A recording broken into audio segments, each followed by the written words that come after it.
apoie o canal, curta o vídeo e siga-nos. Pedro Páramo, de autoria de Juan Rulfo. Parte 1. Vim a Comala porque me disseram que aqui vivia meu pai, um tal de Pedro Páramo. Minha mãe me disse. E eu prometi que viria vê-lo assim que ela morresse. Apertei suas mãos em sinal de que faria isso, pois ela estava morrendo, e eu decidido a prometer tudo. Não deixe de ir visitá-lo, recomendou ela. O nome dele é assim e assado. Tenho certeza que ele vai gostar de conhecer você. Então não tive outro jeito a não ser dizer a ela que faria isso, e de tanto dizer continuei dizendo mesmo depois que minhas mãos tiveram trabalho para se safarem de suas mãos mortas. Antes ainda, ela tinha me dito: não peça nada a ele. Exige o que é nosso. O que ele tinha de ter me dado e não me deu nunca. O esquecimento em que nos deixou, filho, você deve cobrar caro. Vou fazer isso, mãe. Mas não pensei em cumprir minha promessa. Até que agora comecei a me encher de sonhos e a soltar as ilusões. E assim foi se formando em mim um mundo ao redor da esperança que era aquele senhor chamado Pedro Páramo, o marido da minha mãe. Por isso vim a Comala. Aquele era o tempo da canícula, quando o ar de agosto sopra quente, envenenado pelo odor apodrecido das flores do sabão de macaco. O caminho subia e descia, sobe ou desce conforme se vai ou se vem. Para quem vai, sobe, para quem vem, desce. Como é que o Senhor disse que se chama o povoado que se vê lá embaixo? Comala, Senhor. Tem certeza que é Comala? Tenho sim, Senhor. E por que parece tão triste? São os tempos, Senhor. Eu imaginava ver aquilo através das recordações da minha mãe, da sua nostalgia, entre fiapos de suspiros. Ela viveu sempre suspirando por Comala, pelo regresso, mas jamais voltou. Agora, venho eu em seu lugar. Trago os olhos com que ela viu estas coisas, porque me deu seus olhos para ver. Existe, passando o desfiladeiro dos colimotes, a vista muito bela de uma planície verde, um pouco amarelada por causa do milho maduro. Desse lugar a gente vê Comala, branqueando a terra, iluminando a terra durante a noite. E sua voz era secreta, quase apagada, como se falasse sozinha. Minha mãe. E o que traz o Senhor a Comala, se é que se pode saber? Ouvi que me perguntava. Vou ver meu pai, respondi. Ah! Disse ele. E voltamos ao silêncio. Caminhávamos ladeira abaixo, ouvindo o trote ecoado dos burros. Os olhos arrebentados pelo torpor do sono, no forte calor de agosto. De certo vai ter festança, tornei a ouvir a voz do que ia ali, ao meu lado. Vai ficar contente de ver alguém depois de tantos anos sem aparecer ninguém por aqui. E acrescentou: seja o Senhor quem for, ele vai ficar alegre de vê-lo. Na reverberação do sol, a planície parecia uma lagoa transparente, desfeita em vapores por onde se transluzia um horizonte acinzentado. E mais além, uma linha de montanhas. E mais além ainda, a mais remota longura. E como é o seu pai, se é que se pode saber? Não o conheço, respondi. Só sei que se chama Pedro Páramo. Ora, veja. Pois é, me disseram que é esse o nome dele. Ouvi de novo um "ah" do tropeiro. Eu havia topado com ele em Los Encoentros, onde se cruzavam vários caminhos. Fiquei ali esperando, até que finalmente aquele homem apareceu. Para onde o senhor está indo? Perguntei a ele. Vou descendo, senhor. Conhece um lugar chamado Comala? Pois é para onde estou indo. E eu o segui. Fui atrás dele tratando de me emparelhar com seu passo, até que pareceu perceber que eu seguia e diminuiu a pressa de seu andar. Depois nós dois íamos tão próximos que nossos ombros quase se tocavam. Eu também sou filho de Pedro Páramo, ele me disse. Uma revoada de corvos passou, cruzando o céu vazio, fazendo coar, coar, coar. Depois de varar os montes, descemos cada vez mais. Havíamos deixado o ar quente lá de cima e fomos nos afundando no puro calor sem ar. Tudo parecia estar à espera de alguma coisa. Faz calor aqui, eu disse. Pois é, mas isso não é nada, respondeu o outro. Fique tranquilo. Quando chegarmos a Comala, o senhor vai ver o que é calor forte. Aquilo fica em cima das brasas da terra, bem na boca do inferno. Digo eu que muitos dos que morrem por lá, quando chegam ao inferno, voltam para buscar um cobertor. O Senhor conhece Pedro Páramo? Perguntei. Eu me atrevi a perguntar porque vi nos olhos dele uma gota de confiança. Quem é ele? Tornei a perguntar. O rancor em pessoa, respondeu ele. E deu uma chibatada nos burros, sem necessidade, pois os burros iam muito na nossa frente, encarreirados por causa da descida. Senti o retrato de minha mãe guardado no bolso da camisa, esquentando meu coração, como se ela também suasse. Era um retrato velho, carcomido nas beiradas, mas foi o único que conheci. Eu havia encontrado o retrato no armário da cozinha, dentro de uma caçarola cheia de ervas, folhas de capim-limão, flores de castela, ramos de arruda. Desde então guardei o retrato. Minha mãe sempre foi inimiga de deixar-se fotografar. Dizia que os retratos eram coisa de bruxaria. E pareciam ser, porque o dela estava cheio de furos como de agulha, e na direção do coração tinha um bem grande onde podia muito bem caber o dedo médio. É esse mesmo retrato que trago aqui, achando que poderia ajudar meu pai a me reconhecer. Veja bem, senhor, me diz o tropeiro, detendo-se. Está vendo aquele morro que parece bexiga de porco? Pois justo atrás dele fica a Mídia Luna. Agora, vire para lá. Vê o topo daquele morro? Pois veja. E agora vire para este outro rumo.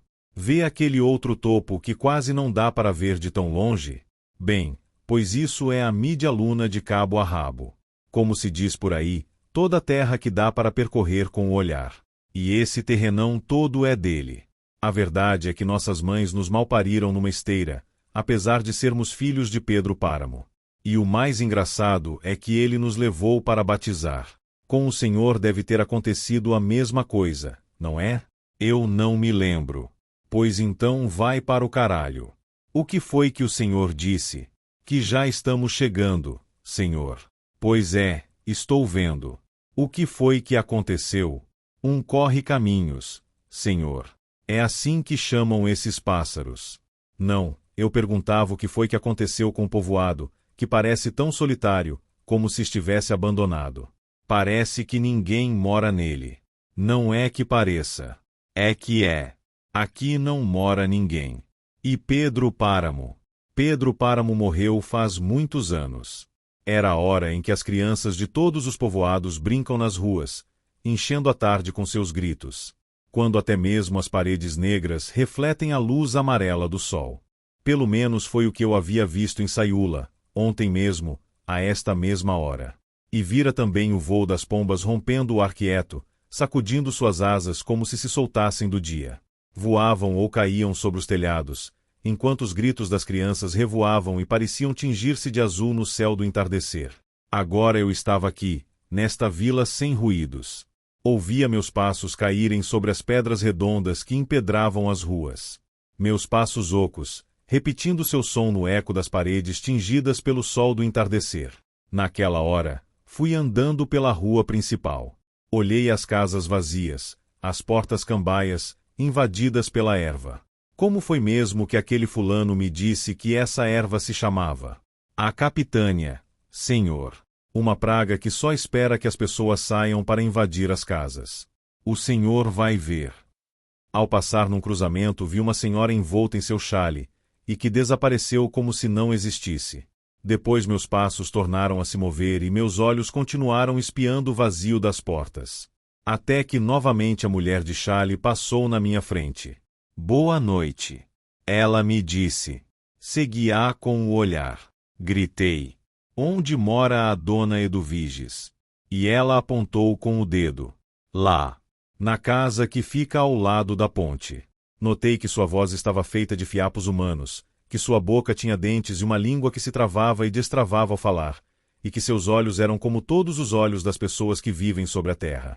Havia escurecido. Tornou a me dar boa noite. E embora não houvesse crianças brincando, nem pombas, nem telhados azuis, senti que o povoado vivia. E que se eu escutava somente o silêncio era porque ainda não estava acostumado ao silêncio, talvez porque minha cabeça viesse cheia de ruídos e de vozes. De vozes, sim.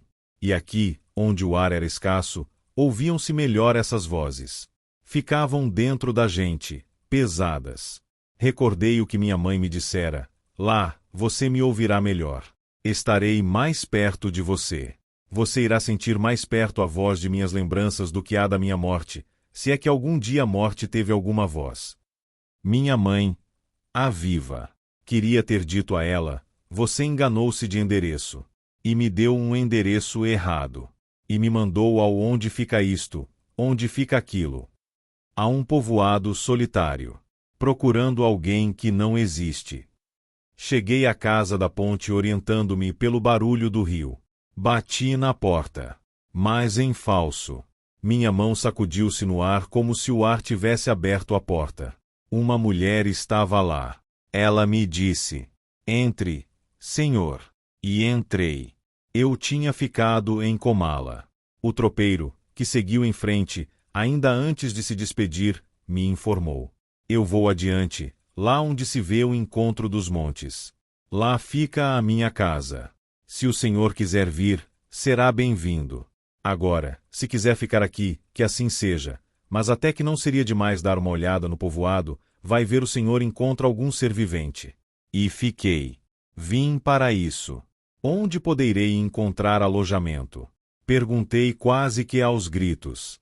Procure a dona Eduviges, se é que ela ainda está viva. Diga a ela que eu recomendei. E como é que o senhor se chama? Abundio, respondeu. Mas não consegui ouvir o sobrenome. Sou Eduviges de Ada. Entre, senhor. Era como se estivesse à minha espera. Tinha tudo pronto, pelo que me disse, fazendo que eu a seguisse por uma longa série de quartos escuros, que pareciam desolados. Mas não, porque assim que me acostumei ao escuro e ao delgado fio de luz que nos seguia, vi crescerem sombras em ambos os lados e senti que íamos caminhando através de um corredor estreito aberto entre vultos. O que é que tem aqui? Perguntei. Trastes velhos, me disse ela. Estou com a casa toda entrastada. Fui escolhida para guardar os móveis dos que foram embora, e ninguém regressou atrás deles. Mas o quarto que reservei para o senhor fica nos fundos. Deixo esse quarto sempre vazio, para o caso de chegar alguém. E quer dizer então que o senhor é filho dela? Ela quem? Doloritas. Sou, mas como é que a senhora sabe? Ela me avisou que o senhor viria. E justamente hoje. Que chegaria hoje. Quem avisou? Minha mãe? Sim, ela. E eu não soube o que pensar. Nem ela me deixou pensar. Este aqui é o seu quarto. Não tinha portas, somente aquela pela qual havíamos entrado. Ela acendeu a vela e eu vi o vazio. Aqui não tem onde deitar. Não se preocupe com isso. O senhor deve estar cansado e o sono é um colchão muito bom para o cansaço. Amanhã eu arrumo a sua cama. Como o senhor sabe, não é fácil ajeitar tudo num 2x3. Para isso é preciso andar prevenido, e sua mãe só me avisou agora. Minha mãe, eu disse, minha mãe já morreu. Com razão a voz dela estava tão fraca, como se tivesse precisado atravessar uma distância muito grande até chegar aqui. Agora eu entendo. E morreu faz quanto tempo? Já faz 7 dias. Coitada dela. Deve ter se sentido abandonada. Fizemos a promessa de morrer juntas. De irmos embora nós duas, para dar ânimo uma à outra durante a viagem, se fosse preciso, se por acaso encontrássemos alguma dificuldade. Éramos muito amigas. Ela nunca falou de mim para o senhor? Não, nunca. Acho estranho. Claro que naquela época éramos menininhas. E ela era recém-casada. Mas nós duas gostávamos muito uma da outra. Sua mãe era tão bonita, tão, digamos, tão doce, que dava gosto gostar dela. Dava vontade de gostar dela. Quer dizer então que ela foi-se embora na frente, não é mesmo? Mas tenha certeza de que vou alcançá-la. Só eu entendo como o céu está longe de nós, mas sei como encurtar as veredas. Tudo consiste em morrer, graças a Deus, quando a gente quiser e não quando ele dispuser. Ou, se você preferir, forçá-lo a querer antes da hora. Perdoe chamar o Senhor de você. Se faço isso é porque eu considero como filho. Sim, muitas vezes eu disse, o filho de Dolores deveria ter sido meu. Depois eu conto por quê. A única coisa que quero dizer agora é que alcançarei sua mãe em algum dos caminhos da eternidade. Eu achava que aquela mulher estava louca. Depois não achei mais nada. Eu me senti num mundo distante e deixei-me arrastar. Meu corpo, que parecia afrouxar-se, dobrava-se diante de tudo, havia soltado suas amarras e qualquer um podia brincar com ele como se fosse de trapo. Estou cansado, disse a ela. Antes venha comer alguma coisa. Uma coisinha. Qualquer coisa. Vou. Depois vou. A água que gotejava das telhas fazia um buraco na areia do quintal. Soava. Plás plás e depois outra vez plás, na metade de uma folha de louro que dava voltas e revoltas metida na fenda dos tijolos. A tormenta tinha ido embora. Agora, de vez em quando a brisa sacudia os ramos do pé de romã fazendo jorrar uma chuva espessa, estampando a terra com gotas brilhantes que logo se embaçavam. As galinhas, encolhidas como se dormissem, sacudiam de repente suas asas e saíam ao pátio, bicando depressa, agarrando minhocas desenterradas pela chuva. Quando as nuvens corriam, o sol arrancava a luz das pedras, coloria tudo de um arco-íris de cores, bebia a água da terra, brincava com a brisa dando brilho às folhas com as quais a brisa brincava. Que tanto você faz aí no banheiro, rapazinho? Nada não, mãe. Se você continuar aí vai aparecer uma cobra e vai picar você. Está bem, mãe. Pensava em você, Susana. Nas colinas verdes. Quando soltávamos pipas na época do vento. Ouvíamos lá embaixo o rumor vivo do povoado enquanto estávamos acima dele, no alto da colina, conforme ia embora o fio de cânhamo arrastado pelo vento. Ajuda aqui, Susana. E mãos suaves apertavam-se em nossas mãos. Solta mais linha. O vento nos fazia rir, juntava o olhar de nossos olhos, enquanto a linha corria entre nossos dedos atrás do vento, até se romper com um leve rangido como se tivesse sido cortada pelas asas de algum pássaro. E lá no alto o pássaro de papel caía em cambalhotas arrastando sua cauda de trapos, perdendo-se no verdor da terra. Seus lábios estavam molhados como se tivessem sido beijados pelo orvalho. Já falei para você sair do banheiro, rapazinho. Sim, mamãe. Já vou.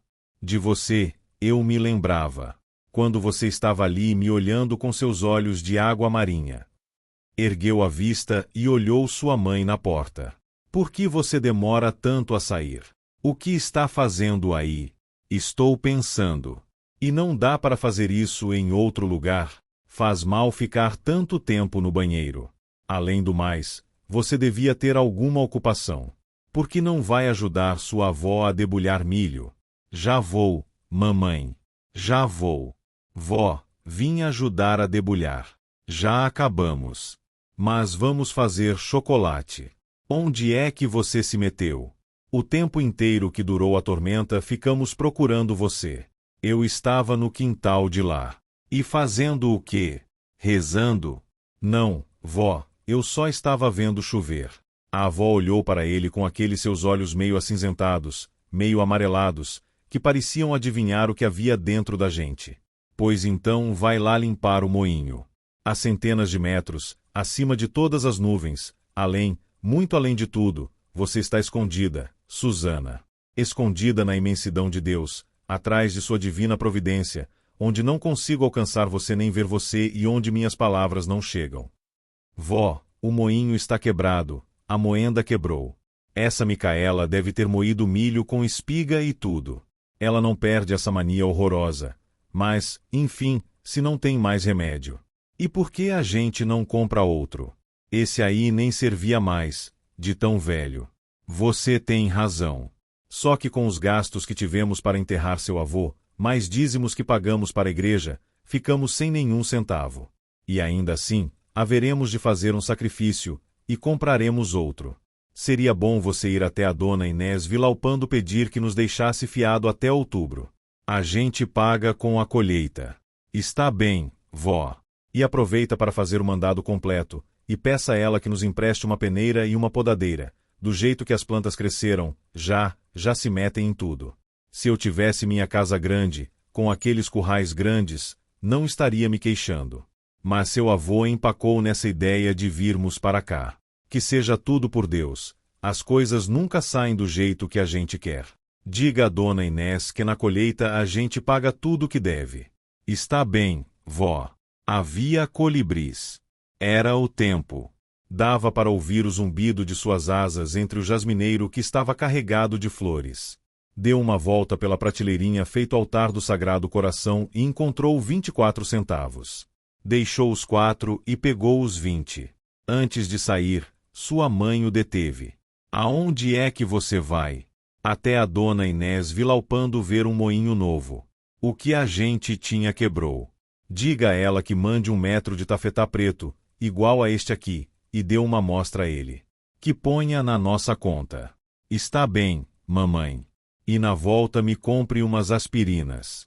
No vaso do corredor você vai encontrar dinheiro. Encontrou um peso. Deixou os 20 centavos e apanhou o peso. Agora, vai sobrar dinheiro para o que eu quiser, pensou. Pedro! Gritou alguém. Pedro! Mas ele não ouviu. Estava muito longe. De noite, tornou a chover. Ficou ouvindo o borbotar da água durante muito tempo. Deve ter dormido em seguida, porque quando despertou só se ouvia um chuviscar calado. Os vidros das janelas estavam opacos, e do outro lado as gotas deslizavam em fios grossos como lágrimas. Olhava as gotas caindo, iluminadas pelos relâmpagos, e cada vez que respirava, suspirava, e cada vez que pensava, pensava em você, Susana. A chuva se transformava em brisa. Ouviu o perdão dos pecados e a ressurreição da carne. Amém. Isso era aqui dentro, onde umas mulheres rezavam o final do rosário. Levantavam-se, prendiam os pássaros, trancavam a porta, apagavam a luz. Só restava a luz da noite, o ciciar da chuva como um murmúrio de grilos. Por que você não foi rezar o rosário? Estamos na novena do seu avô. Lá estava sua mãe no umbral da porta, com uma vela na mão. Sua sombra escorrida rumo ao teto, longa, estendida. E as vigas do teto a devolviam aos pedaços, despedaçada. Estou triste, disse. Então ela se virou. Apagou a chama da vela. Fechou a porta e abriu seus soluços, que continuaram sendo ouvidos confundidos com a chuva. O relógio da igreja badalou as horas, uma atrás da outra, como se o tempo tivesse encolhido. Pois sim, eu quase fui sua mãe. Ela nunca falou nada sobre isso com você? Não. Só me contava coisas boas. Da senhora eu só vim saber pelo tropeiro que me trouxe até aqui, um tal de Abundio. O bondoso Abundio. Quer dizer que ele ainda se lembra de mim? Eu costumava dar gorjetas a ele por cada hóspede que mandasse para minha casa. E nós dois íamos bem nesse negócio. Agora, infelizmente, os tempos mudaram, pois desde que isto aqui empobreceu ninguém mais se comunica com a gente. Quer dizer então que ele recomendou a você que viesse me ver? Disse que a procurasse. Só posso agradecer. Foi um bom homem, e cumpridor. Era quem nos trazia o correio, e continuou trazendo mesmo depois de ter ficado surdo. Lembro-me do desventurado dia em que aconteceu essa desgraça com ele. Todos nós ficamos comovidos, porque gostávamos dele. Levava e trazia cartas para nós. Contava como andavam as coisas do lado de lá do mundo, e na certa contava a eles como é que nós estávamos. Era um grande conversador. Depois, não. Parou de falar. Dizia que não tinha sentido desandar a dizer coisas que ele não ouvia, que não tinham para ele som algum, palavras sem nenhum sabor. Tudo aconteceu por causa de um desses foguetões que a gente usa aqui para espantar as trombas d'água, e que estourou muito perto da cabeça dele. A partir de então emudeceu, embora não fosse mudo, mas, isso sim, continuou sendo uma pessoa boa. Mas esse de quem estou falando ouvia muito bem. Não deve ser ele. Além do mais, Abundio já morreu. Deve ter morrido, com certeza. Você entende? Quer dizer, não pode ser ele. Pois estou de acordo com a senhora. Então, muito bem, voltando à sua mãe, eu ia dizendo. Sem deixar de ouvi-la, fiquei olhando a mulher que estava à minha frente. Pensei que devia ter passado por anos difíceis. Sua cara se transparentava como se não tivesse sangue, e suas mãos estavam murchas e cheias de rugas. Não se viam seus olhos. Usava um vestido branco muito antigo, cheio de babados, e da gola, atada num cordão, pendia uma Maria Santíssima do Refúgio com um letreiro que dizia: Refúgio de Pecadores. E esse fulano de quem estou falando trabalhava como amansador na mídia Luna. Dizia que seu nome era Inocêncio Osório. Mas todos o conheciam pelo mau nome de Buscapé porque ele era muito leve e ágil para os saltos. Meu compadre Pedro dizia que ele era como se tivesse sido mandado fazer para amansar cavalos, mas a verdade é que tinha outro ofício, o de provocador. Era provocador de sonhos. Isso é o que ele era de verdade. E acabou enganando sua mãe do mesmo jeito que fazia com muitas. Entre outras, comigo. Uma vez que me senti doente, ele apareceu e me disse: venho tomar seu pulso para que você se alivie. E tudo aquilo consistia em que ele se soltava apalpando a gente, primeiro nas pontas dos dedos, depois esfregando as mãos, e então os braços, e acabava se metendo pelas pernas da gente, a frio, e depois de um tempinho aquilo tudo acabava provocando um calorzinho. E, enquanto manobrava, ele falava do futuro. Entrava em transe, virava e revirava os olhos, invocando e amaldiçoando, enchia a gente de cuspidelas, do jeito que os ciganos fazem. Às vezes ficava pelado porque dizia que era esse o nosso desejo. E às vezes chegava lá, picava por tantos lados que acabava acertando.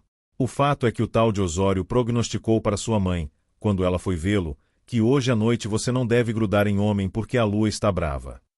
Dolores foi me dizer toda aflita que não podia. Que naquela noite era simplesmente impossível para ela se deitar com Pedro Páramo. Era sua noite de núpcias. E olhe só para mim, tentando convencê-la a não acreditar no Osório, que além do mais era um trapaceiro enganador. Não posso, ela me disse. Vai você no meu lugar. Ele não vai perceber. Claro que eu era muito mais jovem do que ela. E um pouco menos morena, mas isso ninguém nota no escuro. Não dá, Dolores, você é que tem de ir. Faz esse favor para mim. Eu pago com outros favores. Naquele tempo, sua mãe era uma mocinha de olhos humildes. Se ela tinha alguma coisa de bonito, eram os olhos. E sabiam convencer. Vai no meu lugar, ela me dizia. E fui. Eu me vali da escuridão e de outra coisa que ela não sabia. Eu também gostava de Pedro Páramo. E me deitei com ele com gosto, com vontade. Eu me atraquei no seu corpo, mas a festança do dia anterior tinha deixado ele rendido, e passou a noite roncando. Tudo o que fez foi enroscar suas pernas entre as minhas pernas. Antes do amanhecer me levantei e fui ver Dolores. Disse a ela: agora, vai você.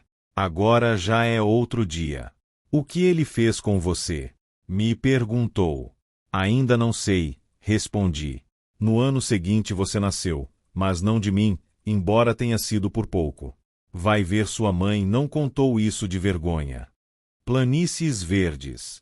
Ver subir e descer o horizonte com o vento que move as espigas, o ondear da tarde com uma chuva de ondas triplas. A cor da terra, o cheiro da alfafa e do pão. Uma cidade que cheira a mel derramado. Ela sempre odiou Pedro Páramo. Dolorezinha. Você já mandou preparar o meu café da manhã. E sua mãe se levantava antes do amanhecer. Acendia o fogo. Os gatos acordavam com o cheiro do lume.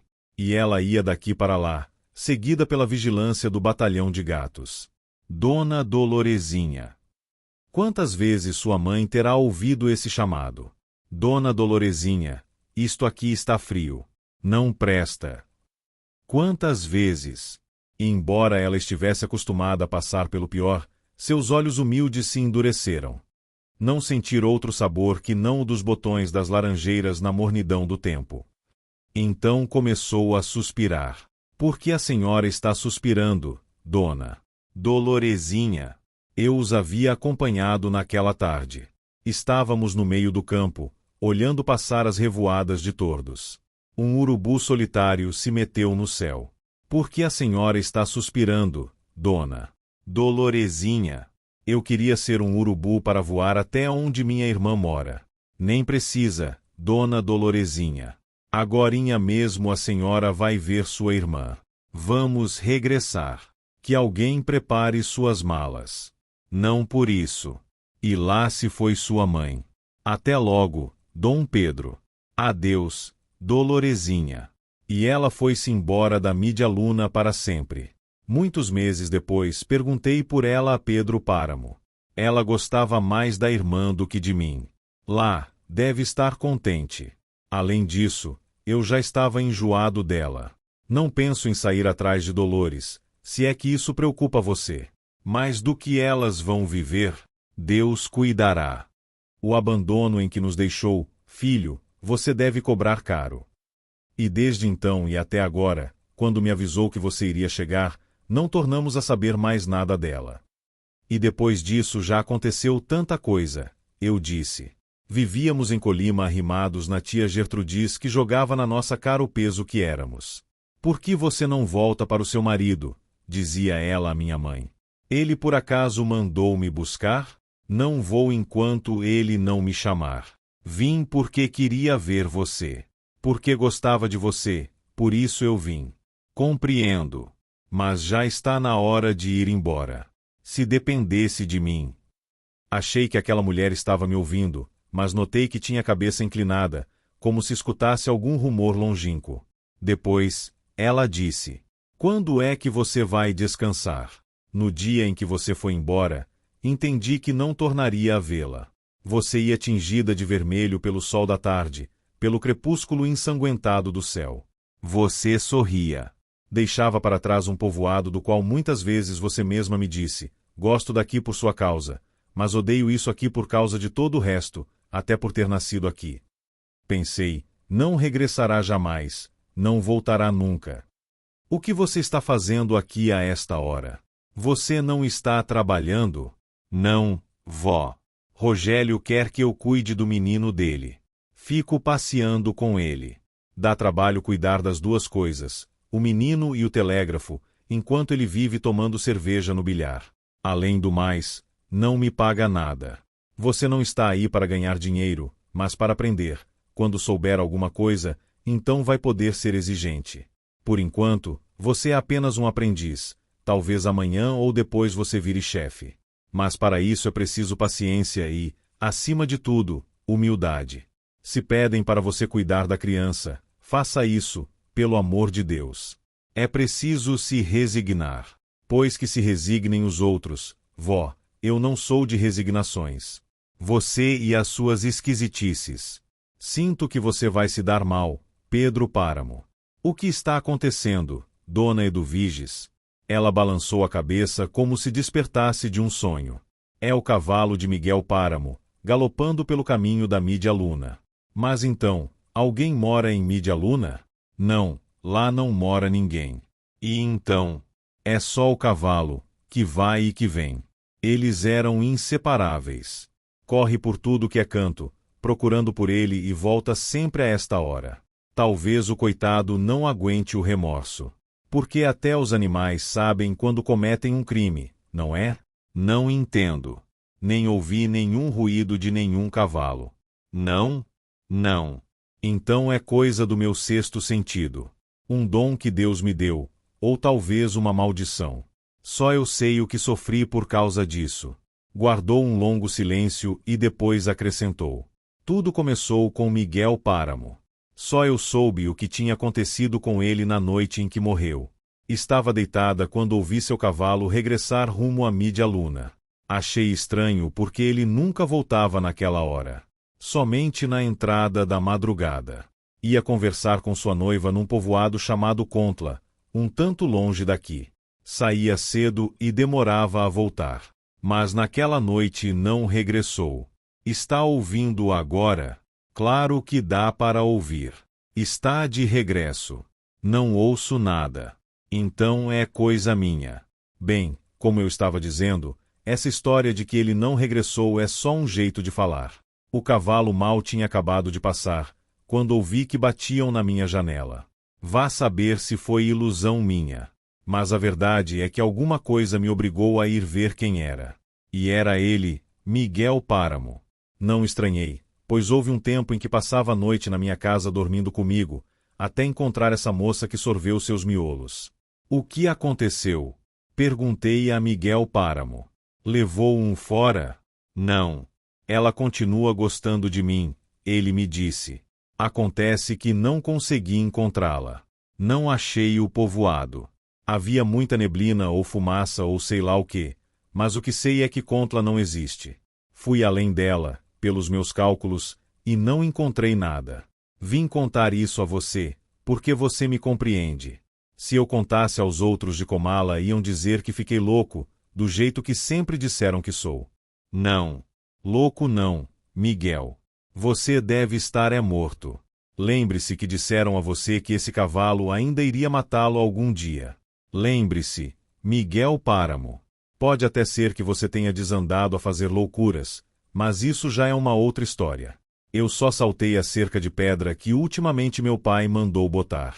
Fiz o Colorado saltar para não dar esse rodeio tão longo que é preciso fazer agora para encontrar o caminho.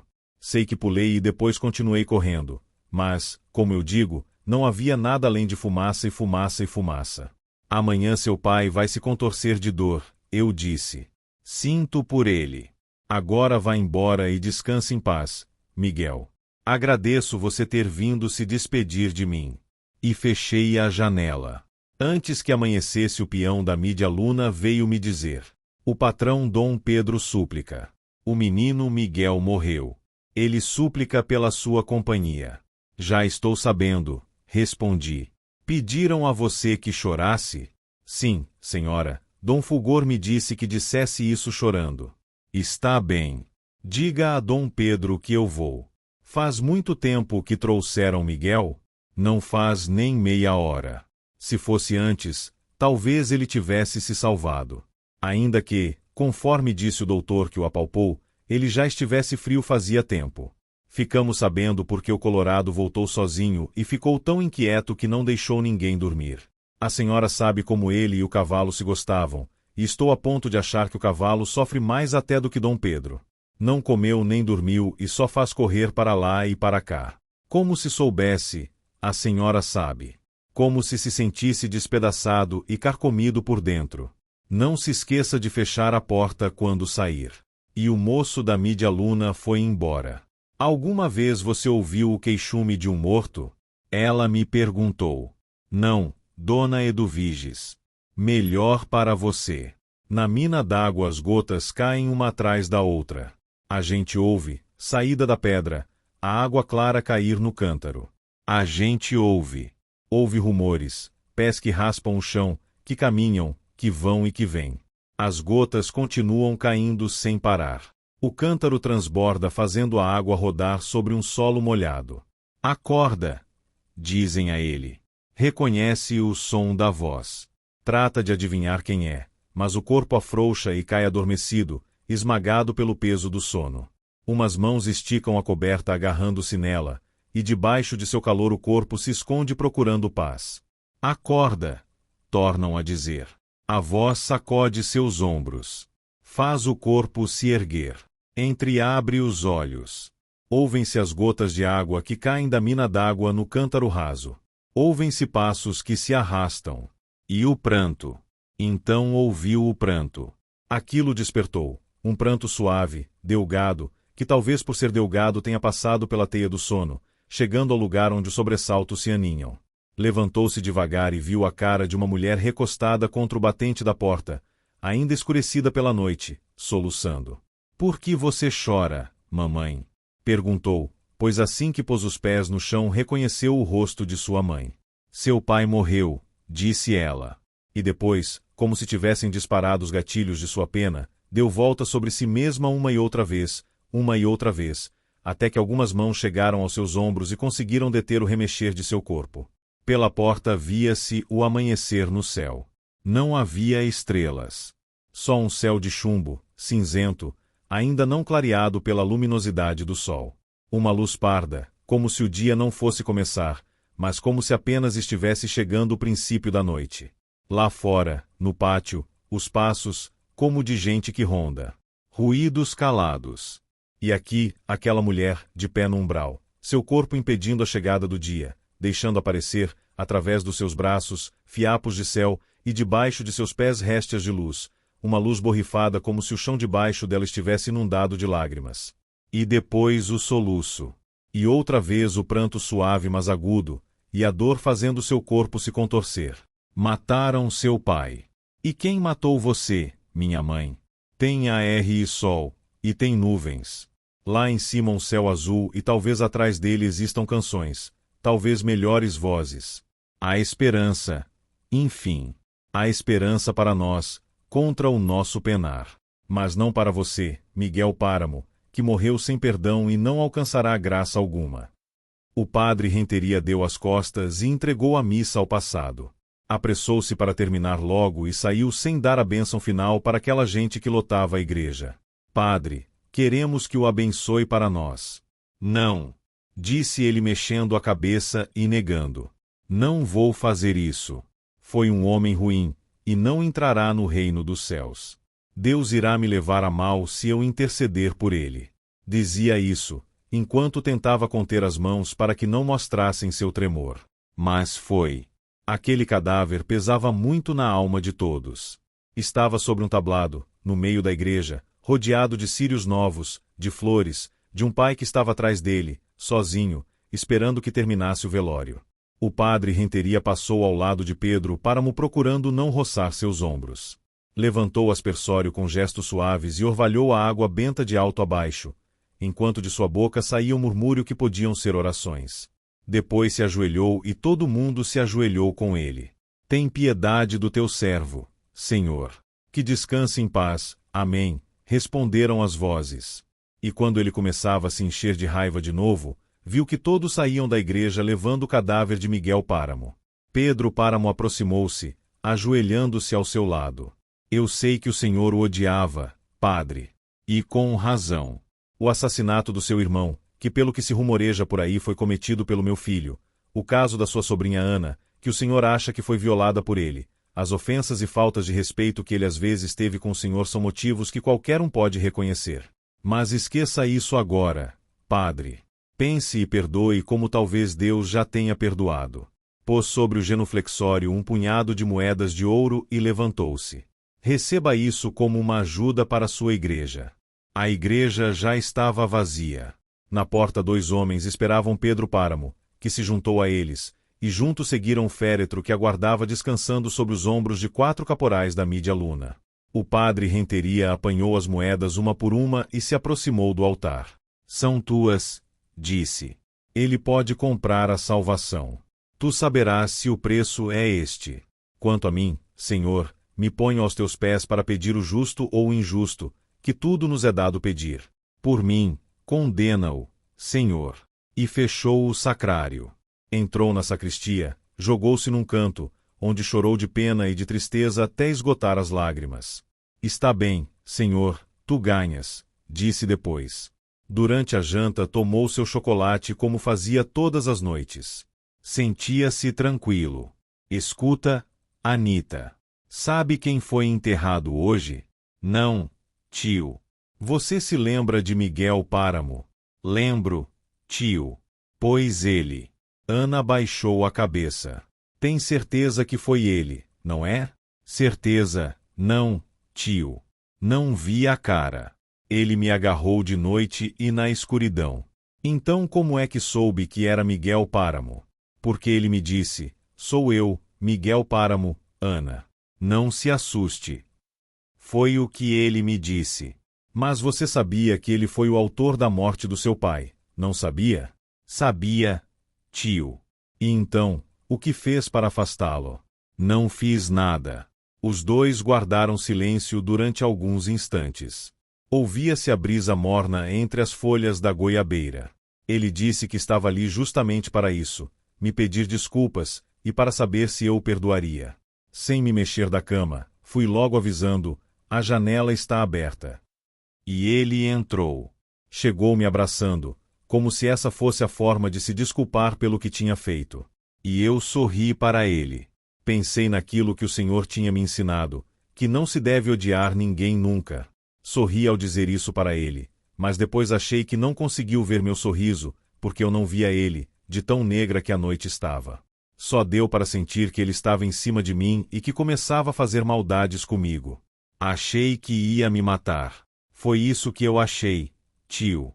E até deixei de pensar, só para morrer antes que ele me matasse. Mas com certeza ele não se atreveu. Entendi isso quando abri os olhos e vi a luz da manhã que entrava pela janela aberta. Antes daquela hora, tinha sentido que havia deixado de existir. Mas você deve ter alguma certeza. A voz. Não deu para reconhecer a voz? Eu não conhecia ele de jeito nenhum, de voz e de nada. Só sabia que tinha matado meu pai. Nunca tinha visto e depois não cheguei a ver. Não tinha como, tio. Mas você sabia quem ele era. Sim. E que coisa ele era. Sei até que agorinha mesmo ele deve estar nas profundas do inferno, porque foi isso que eu pedi a todos os santos, e com todo o meu fervor. Não acredite tanto, filha. Vai saber quanta gente está rezando por ele neste momento. Você está sozinha.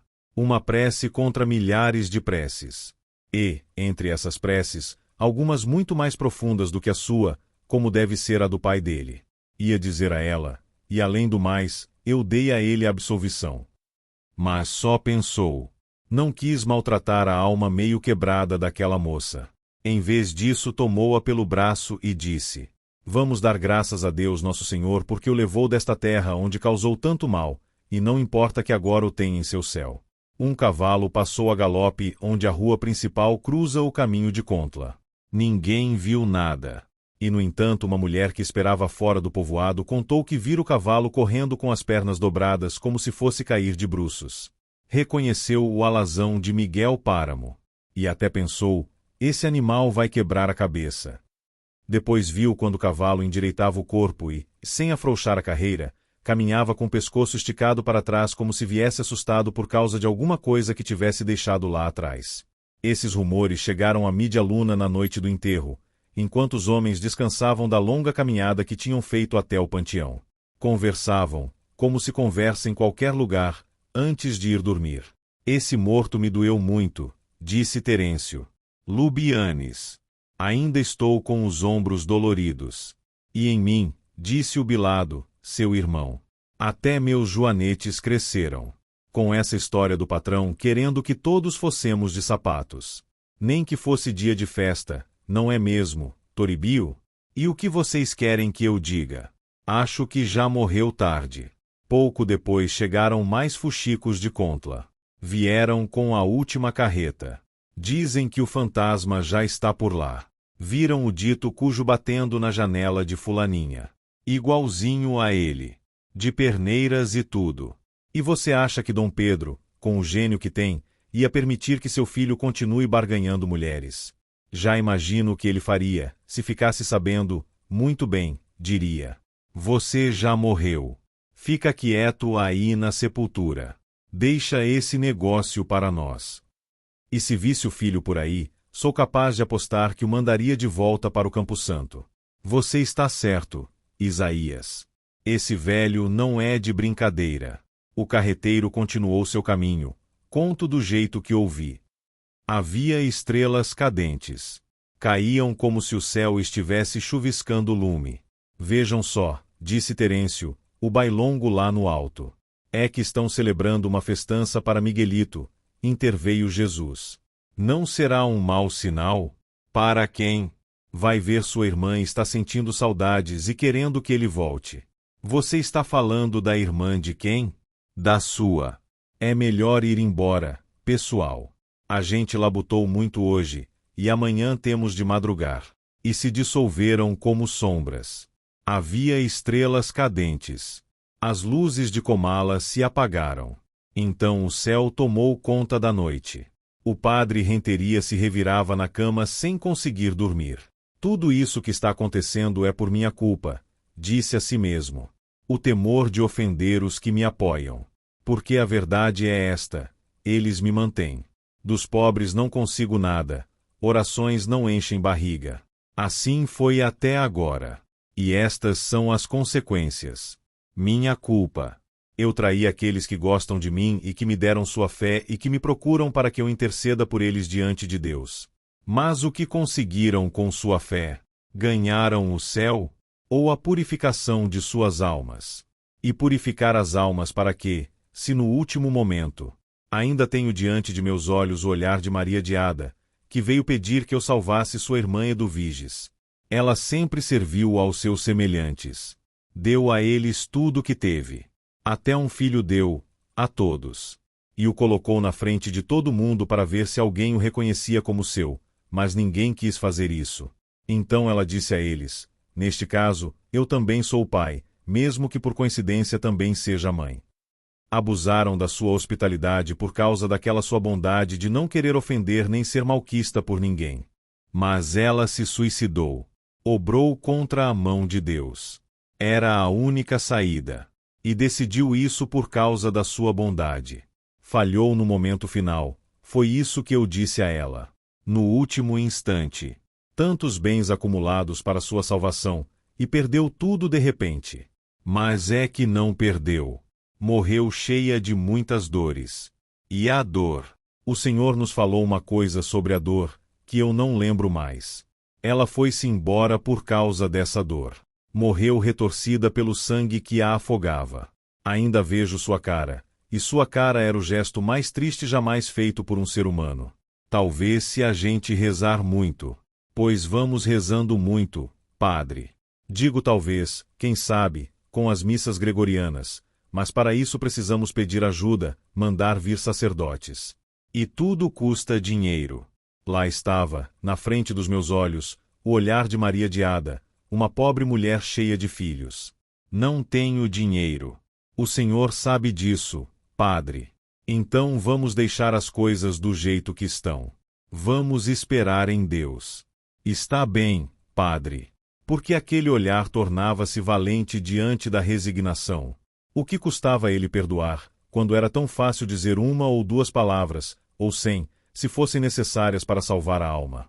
Que sabia ele do céu e do inferno? E no entanto ele, perdido num povoado sem nome, sabia quem tinha merecido o céu. Havia um catálogo. Começou a percorrer os santos do panteão católico, a começar pelos do dia: Santa Nunilona, virgem e mártir; Anercio, bispo; Santa Salomé, viúva; Alódia ou Elódia e Nulina, virgens; Córdula e Donato. E continuou. Já começava a ser dominado pelo sono quando se sentou na cama. Estou repassando uma fileira de santos como se estivesse vendo carneiros saltarem. Saiu da casa e olhou o céu. Choviam estrelas. Lamentou aquilo, porque teria gostado de ver um céu quieto. Ouviu o canto dos galos. Sentiu a envoltura da noite cobrindo a terra. A terra, este vale de lágrimas. Melhor assim, meu filho. Melhor assim, me disse Eduviges de Ada. A noite já estava alta. A lâmpada que ardia num canto começou a languecer, depois pestanejou e acabou se apagando. Senti que a mulher se levantava e achei que estava indo atrás de uma nova luz. Ouvi seus passos cada vez mais distantes. Fiquei esperando. Passado um tempo e ao ver que não voltava, eu também me levantei. Fui caminhando a passos curtos, tateando na escuridão, até que cheguei no meu quarto. E lá me sentei no chão para esperar o sono. Dormia aos trancos. Num desses trancos ouvi o grito. Era um grito arrastado feito o alarido de algum bêbado. Ai, vida minha, você não me merece. Eu me ergui rapidamente, porque ouvi aquilo quase que grudado nas minhas orelhas. Pode ter sido na rua, mas eu ouvi aqui, colado às paredes do meu quarto. Ao despertar, estava tudo em silêncio, apenas o cair das mariposas noturnas e o rumor do silêncio. Não era possível calcular a fundura do silêncio que produziu aquele grito. Como se a terra tivesse se esvaziado do seu ar. Nenhum som, nem o do suspiro, nem o da batida do coração, como se até o ruído da consciência tivesse parado. E quando terminou a pausa e tornei a me tranquilizar, o grito voltou e pude continuar a ouvi-lo por um bom tempo, que me deixem ao menos o direito que os enforcados têm, o de agitar as pernas. Então a porta se abriu de par em par. É a senhora, dona Eduviges? Perguntei. O que é que está acontecendo? A senhora sentiu medo? Não me chamo Eduviges. Sou Damiana. Soube que você estava aqui e vim vê-lo. Quero convidá-lo para dormir na minha casa. Lá você terá onde descansar. Damiana Cisneros. A senhora não era uma das que moravam na Mídia Luna? Eu moro lá. Por isso demorei a chegar aqui. Minha mãe me falou de uma tal de Damiana que tinha cuidado de mim, quando eu nasci. Quer dizer que a senhora... Sou eu, sim. Conheço você desde que abriu os olhos. Pois eu vou com a senhora. Aqui os gritos não me deixaram em paz. A senhora ouviu o que está acontecendo? É como se estivessem assassinando alguém. A senhora não acabou de ouvir agora mesmo? Pode ser algum eco que ficou preso aqui. Neste quarto enforcaram Toribio Aldrete faz muito tempo. Depois taparam a porta, até que ele secasse, para que seu corpo não encontrasse repouso. Não sei como é que você conseguiu entrar, porque não existe chave para abrir esta porta. Foi Dona Eduviges que abriu para mim. Ela me disse que era o único quarto que estava disponível. Eduviges de Ada. Ela. Coitada da Eduviges. Deve estar vagando em pena até agora. Fulgor Sedano, homem de 54 anos, solteiro, de profissão administrador, apto para apresentar e acompanhar pleitos, por poder e por meu direito próprio, reclamo e alego que segue. Tinha dito isso quando levantou a ata contra os atos de Toribio Aldrete. E terminou, que conste minha acusação por usufruto. Não há quem lhe renegue a macheza, Dom Fulgor. Sei do que o senhor é capaz. E não por causa do poder que tem atrás, mas por mérito próprio. Lembrava-se. Foi a primeira coisa que Aldrete disse, depois que tinham andado se embebedando juntos, dizendo que era para celebrar a ata. Com este papel vamos nos limpar, o senhor e eu, Dom Fulgor, porque não vai servir para outra coisa. E disso o senhor sabe muito bem. Enfim, pelo que lhe diz respeito, já cumpriu com o mandato, e me tirou de apuros, porque o senhor tinha me deixado preocupado, verdade seja dita. Agora já sei do que se trata, e dou risada. Quer dizer que usufruto. Vergonha, isso sim, é o que o seu patrão deveria sentir, por ser tão ignorante. Lembrava-se. Estavam na pensão de Eduviges. E até ele tinha perguntado a ela. Escuta aqui, Viges, você pode me emprestar o quarto do canto? Todos que o senhor quiser, Dom Fulgor. Se quiser, pode ocupar todos. Seus homens vão ficar para dormir? Não, só um. Não se preocupe com a gente, vá dormir. É só deixar a chave. Pois é o que eu digo, Dom Fulgor, disse Toribio Aldrete. Ninguém aqui vai diminuir a hombridade do homem que o senhor é, mas fico fulo é com esse mal-parido do seu patrão. Lembrava-se. Foi a última coisa que o ouviu dizer com os seus 5 sentidos. Depois tinha se comportado como um poltrão, dando gritos.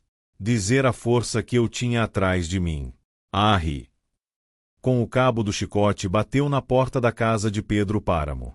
Pensou na primeira vez que tinha feito aquilo, 2 semanas atrás. Esperou um bom tempo da mesma forma que precisou esperar daquela vez. Olhou também, como tinha feito da outra feita, o laço negro dependurado no dintel da porta. Mas não comentou consigo mesmo. Que coisa! Puseram um em cima do outro. O primeiro já está descolorido, o último reluz como se fosse de seda, embora não passe de um trapo tingido. A primeira vez ficou esperando até ser tomado pela ideia de que a casa talvez estivesse desabitada. E já ia indo embora, quando apareceu a figura de Pedro Páramo. Entra, Fulgor. Era a segunda vez que se viam. A primeira só ele viu, porque Pedrinho era um recém-nascido. E esta, quase se podia dizer que era a primeira vez. E acabaram falando de igual a igual. Que coisa! Seguiu a grandes trancos, chicoteando as próprias pernas. Num instante ele vai saber que quem sabe das coisas aqui sou eu. Vai saber. E saber o que vim fazer. Sente-se, Fulgor. Aqui podemos falar com mais calma. Estavam no curral. Pedro Páramo se esparramou numa manjedoura e esperou. Por que não senta? Prefiro ficar de pé, Pedro. Como você quiser.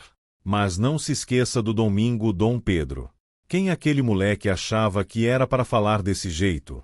Nem o pai dele, Dom Lucas Páramo, tinha se atrevido a tanto. E de repente ele, que jamais tinha parado na mídia luna, e que não conhecia o trabalho nem de ouvir falar, se dirigia a ele como se ele fosse um peão qualquer. Ora essa! Como está aquilo lá? Sentiu que chegava a sua oportunidade. Agora é a minha vez, pensou. Mal. Não sobrou nada. Vendemos a última cabeça de gado. Começou a tirar os papéis para informar a quantas andava a sua dívida. E já ia dizer, estamos devendo tanto, quando ouviu. Para quem estamos devendo? Não me interessa quanto, mas a quem. Passou uma lista de nomes. E terminou. Não tem de onde tirar para pagar. Essa é que é a questão. E por quê? Porque a família do Senhor absorveu tudo. Pediam e pediam, sem devolver nada. E isso se paga caro. Eu bem que dizia, com o tempo, vão acabar com tudo. Pois bem, agora acabaram. Embora exista por lá quem se interesse por comprar os terrenos. E pagam bem. Dava para cobrar as promissórias pendentes e ainda sobrava alguma coisa, mas, isso sim, bem diminuído. E não será você o interessado. Como é que o Senhor pode acreditar que eu faria isso? Eu creio até no Espírito Santo. Amanhã vamos começar a arrumar os nossos assuntos. Vamos começar pelas preciados. Você diz que devemos mais a elas. Digo. E é para quem a gente menos pagou. O Pai do Senhor sempre as deixou para o último lugar. Soube que uma delas, Matilde, foi morar na cidade. Não sei se em Guadalajara ou em Colima. E Lola, quer dizer, Dona Dolores, ficou sendo dona de tudo. O Senhor sabe, o rancho de Imedio. E é a ela que temos de pagar. Amanhã você vai pedir a mão de Lola. E o Senhor acha que ela vai me aceitar, velho desse jeito? Vai pedir é para mim. Afinal das contas, ela tem lá sua graça. Você vai dizer que estou muito apaixonado por ela. E que ela leve isso muito em consideração. Aproveita e peça ao padre Renteria que arranje o nosso trato. Quanto dinheiro você tem aí? Nenhum, Dom Pedro. Pois prometa dinheiro. Diga a ele que assim que a gente tiver, a gente paga. Tenho quase certeza que ele não vai pôr nenhuma dificuldade. Faça isso amanhã logo de manhã. E o Aldrete? Qual o problema de Aldrete? Você mencionou as Preciados e os Fregosos e os Guzmanes. E agora me aparece com Aldrete? Uma questão de divisa. Ele já mandou cercar e agora pede que a gente ponha o que falta para fazer a divisão. Deixa isso para depois. Não se preocupe com cercas. Não haverá cerca. A terra não tem divisões. Pense nisso, Fulgor, mas não deixe ele saber. Agora resolva rápido e de uma vez a questão da Lola. Você não quer sentar? Quero, Dom Pedro. Palavra que estou gostando de negociar com o Senhor. Você vai dizer a Lola isso e aquilo e que gosto dela. Isso é importante. Aliás, Sedano, gosto mesmo. Pelos olhos dela, sabe? Isso é o que você vai fazer amanhã de manhãzinha. Estou reduzindo suas tarefas de administrador. Esquema a mídia Luna. De onde diabos aquele rapaz tinha tirado aquelas manhãs? Pensou Fulgor Sedano, enquanto regressava à mídia Luna. Eu não esperava nada dele. É um inútil, dizia meu finado patrão Dom Lucas. Um frouxo de marca maior. Eu dava razão a ele. Quando eu morrer, pode ir começando a procurar outro trabalho, Fulgor. Está bem, Dom Lucas. Pois eu digo a você que tentei mandá-lo ao seminário para ver se pelo menos ele conseguia para comer e manter sua mãe quando eu faltar. Mas nem isso ele se decidiu a fazer. O senhor não merece isso, Dom Lucas. Não se pode contar com ele para nada, nem para servir de bengala quando eu estiver velho. Fracassei com ele. Fazer o quê, Fulgor? É uma verdadeira pena, Dom Lucas. E agora, essa. Se eu não fosse tão encarinhado pela mídia Luna, nem teria vindo ao encontro dele. Teria me largado sem avisar. Mas sentia apreço por aquelas terras, por aquelas colinas calvas tão trabalhadas e que continuavam aguentando o suco do arado, dando cada vez mais de si. Querida mídia Luna. E os agregados, venha para cá, terrinha do Imedio. E via como ela vinha. Como já estava aqui. O tanto que uma mulher, afinal de contas, significa. Claro que sim, disse. E chicoteou suas pernas ao traspassar a porta grande da fazenda. Foi muito fácil estender a armadilha para Dolores. Até seus olhos reluziram, e sua cara se desmanchou. Perdoe eu ficar corada, Dom Fulgor. Não achei que Dom Pedro reparasse em mim. Nem dorme, só pensando na senhorita. Mas ele, sim, tem de onde escolher. Sobram moças bonitas em Comala. O que elas dirão quando souberem? Ele só pensa na senhorita, Dolores. A partir daí em diante, em mais ninguém. O senhor faz com que eu sinta calafrios, Dom Fulgor. Eu não podia nem imaginar. É que ele é um homem reservado. Dom Lucas Páramo, que em paz descanse, chegou a dizer a ele que a senhorita não era digna dele. E ele calou-se, de pura obediência. Agora que o pai já não existe, não há nenhum impedimento. Foi sua primeira decisão, eu é que tardei em cumpri-la, por causa de minhas muitas ocupações. Vamos pôr como dia das bodas depois de amanhã. O que a senhorita acha? Não está muito perto? Não tenho nada preparado. Preciso encomendar o enxoval. Vou escrever para a minha irmã. Ou não, é melhor mandar um emissário, mas seja como for, não estarei pronta antes do 8 de abril. Hoje é dia 1º. Sim, mal e mal para o dia 8. Diga a ele para esperar uns diazinhos.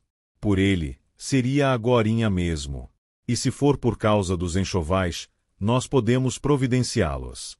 A finada mãe de Dom Pedro espera que a senhorita vista as roupas dela. Na família existe este costume. É que, além do mais, tem uma coisa nestes dias. Coisa de mulher, o senhor sabe. Ah, que vergonha me dá dizer isso ao senhor, Dom Fulgor. Faz com que eu perca as cores. Estou naquela fase da lua. Ai, que vergonha! E daí? Casamento não é questão de fase de lua. É questão de gostar. E, havendo gosto, o resto é o resto. Mas é que o senhor não me entende, Dom Fulgor. Entendo, sim. O casamento será depois de amanhã. E deixou-a com os braços estendidos pedindo mais 8 dias, 8 dias e nada mais. Que eu não me esqueça de dizer a Dom Pedro, eta rapazinho vivo, esse Pedro. De dizer a Dom Pedro que não se esqueça de dizer ao juiz da comunhão de bens. Lembreze, Fulgor, de dizer isso amanhã sem falta ponto. Dolores, por sua vez, correu até a cozinha com uma bacia nas mãos, para pôr água quente. Vou fazer com que isso desça mais depressa. Que desça esta mesma noite. Mas é que seja como for, vai durar meus 3 dias. Não tem remédio. Que felicidade! Ah, que felicidade! Graças, meu Deus, por me dar Dom Pedro. E acrescentou, mesmo que depois eu odeie. Já pedi e ela está muito de acordo. O padre quer 60 pesos para passar por cima dos proclamas. Disse a ele que no devido tempo iria ter o que pediu. Ele diz que precisa arrumar o altar e que a mesa do seu refeitório está toda destrambelhada. Prometi que mandaremos para ele uma mesa nova. Disse que o senhor nunca vai à missa. Prometi que o senhor iria. E que desde que sua avó morreu, nunca mais deram os dízimos. Disse a ele que não se preocupasse. Está de acordo. Você não pediu nada adiantado a Dolores? Não, patrão. Não me atrevi. Essa é que é a verdade. Ela estava tão contente que não quis atrapalhar seu entusiasmo. Você é uma criança. Caramba! Eu, uma criança. Com 55 anos bem vividos. Ele mal começando a viver e eu a poucos passos da morte. Não quis quebrar seu contentamento. Apesar de tudo, você é uma criança. Está bem, patrão. Semana que vem você vai ver Aldrete. E diz a ele que recolha a cerca. Invadiu terras da Mídia Luna. Ele fez as medições direito. Eu conferi. Pois vá lá e diga a ele que se enganou. Que calculou mal. Se for preciso, derruba as cercas. E as leis? Que leis, Fulgor? A lei, de agora em diante, nós é que fazemos. Você tem algum cabra valentão trabalhando na Mídia Luna? Sim, um ou outro. Pois mande todos em comitiva até Aldrete. Levanta contra ele uma ata acusando-o de usufruto ou do que você quiser. E faça com que ele se lembre de que Lucas Páramo já morreu. Que comigo é preciso negociar tudo de novo. O céu ainda era azul. Havia poucas nuvens. O vento soprava lá em cima, embora aqui embaixo se transformasse em calor. Bateu novamente com o cabo do chicote, só para insistir, pois já sabia que não abririam até que Pedro Páramo resolvesse abrir. Olhando para a soleira da porta, disse: esses laços negros são bonitos, cada qual com seu dono. Nesse momento abriram a porta e ele entrou. Entre, fulgor. A questão do Toribio Aldrete está resolvida? Está liquidada, patrão. Fica faltando a questão dos fregosos. Deixe pendente, porque agora estou ocupado com a minha lua de mel. Esta cidade está cheia de ecos. Parece até que estão trancados no oco das paredes ou debaixo das pedras. Quando você caminha, sente que vão pisando seus passos. Ouve rangidos, risos, umas risadas já muito velhas, como cansadas de rir, e vozes já desgastadas pelo uso. Você ouve tudo isso. Acho que vai chegar o dia em que esses sons se apagarão. Isso era o que Damiana Cisneros vinha me dizendo, enquanto atravessávamos a cidade. Teve um tempo em que andei ouvindo durante muitas noites o barulho de uma festa. Os ruídos chegavam até a mídia luna. Cheguei perto para ver aquela animação e vi isto. O que estamos vendo agora? Nada. Ninguém. As ruas tão solitárias como estão agora. Depois deixei de ouvir a festa. É que a alegria cansa. Por isso não estranhei quando aquilo terminou. Sim, tornou a dizer Damiana Cisneros. Esta cidade está cheia de ecos. Eu já não me espanto. Ouço o uivo dos cães e deixo que uivem. Nos dias de brisa a gente vê o vento arrastando folhas das árvores, quando aqui, como você vê, já não há árvores. Existiram em algum tempo, porque se não tivessem existido, de onde essas folhas sairiam? E o pior de tudo é quando você ouve as pessoas falarem, como se as vozes saíssem de alguma fenda, e ainda assim tão claras que dá para reconhecê-las. Sem tirar nem pôr, agora que eu vinha vindo, encontrei um velório. Parei para rezar um Pai Nosso. E nisso estava eu, quando uma mulher se afastou das outras e veio me dizer: Damiana, roga a Deus por mim, Damiana. Soltou o xale e reconheci a cara da minha irmã Sistina. O que você está fazendo aqui? Perguntei a ela. Então ela correu para se esconder entre as outras mulheres. Minha irmã Sistina, se por acaso você não sabe, morreu quando eu tinha 12 anos. Era a mais velha. E na minha casa fomos 16 de família, daí dá para você fazer as contas do tempo que ela está morta. E olha ela aí até agora, ainda vagando por este mundo. Por isso não se assuste se ouvir ecos mais recentes, Juan Preciado. A senhora também recebeu aviso de minha mãe dizendo que eu ia vir? Perguntei. Não. E aliás, o que foi feito da sua mãe? Morreu, disse. Já morreu? E de quê? Eu não soube de quê. Talvez de tristeza. Suspirava muito. Isso é ruim. Em cada suspiro é como se a gente se desfizesse de um sorvo de vida. Quer dizer que morreu? Morreu. Achei que a senhora tinha ficado sabendo. E por que eu haveria de saber? Faz muitos anos que não sei de nada. E então como é que a senhora deu comigo? A senhora está viva, dona Damiana? Diga, Damiana. E de repente me encontrei sozinho naquelas ruas vazias. As janelas das casas abertas ao céu, deixando aparecer os talos ressecados do capim. Paredes esfoladas que mostravam seus adobes revirados. Damiana! Gritei. Damiana Cisneros. O eco me respondeu. Ana Neros. Ana Neros. Ouvi que os cães latiam, como se eu os houvesse despertado. Vi um homem atravessando a rua. Ei, você! Chamei. Ei, você! Me respondeu minha própria voz. E como se estivessem na virada da esquina, ouvi umas mulheres que conversavam. Olha só quem vem lá. Não é o Filóteo Aréchiga. É ele. Vamos fingir que não vimos. É melhor a gente ir embora.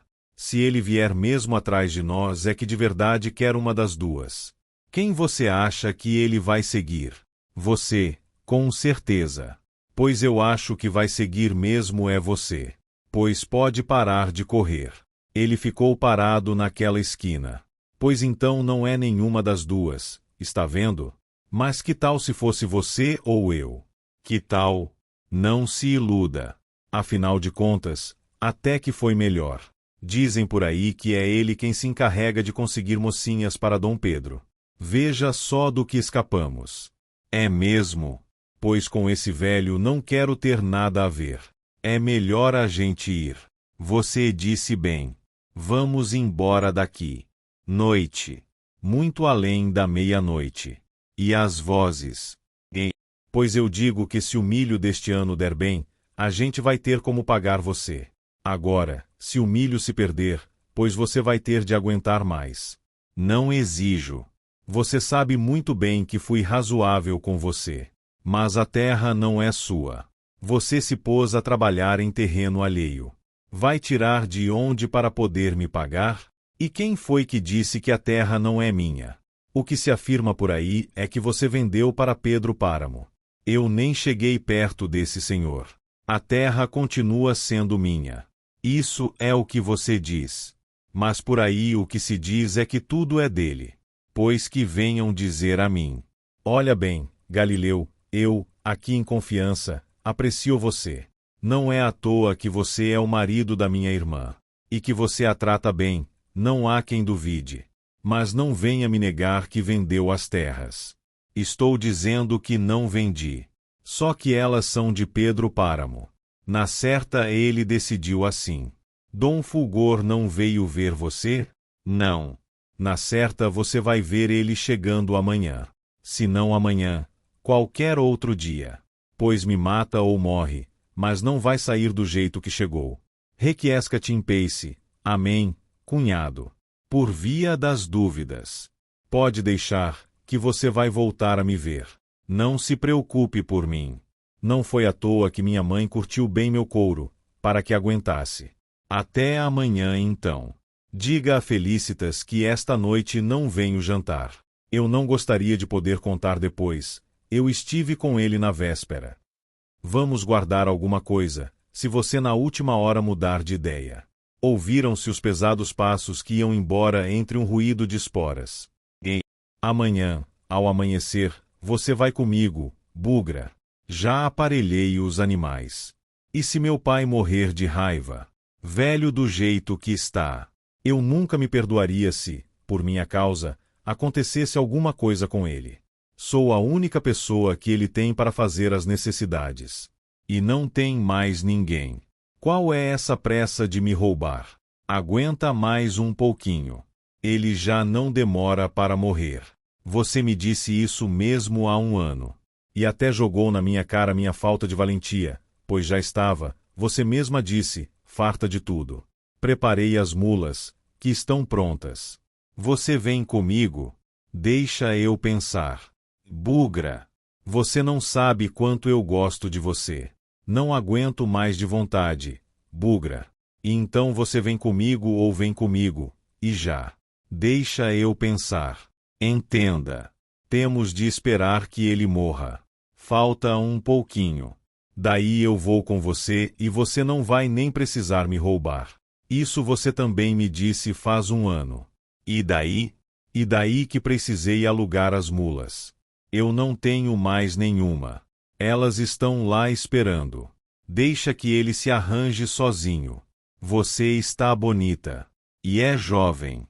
Não vai faltar uma velha qualquer que venha cuidar dele. Aqui tem alma caritativa de sobra. Não posso. Claro que pode. Não posso. É que me dá pena, sabe? Afinal, ele é meu pai.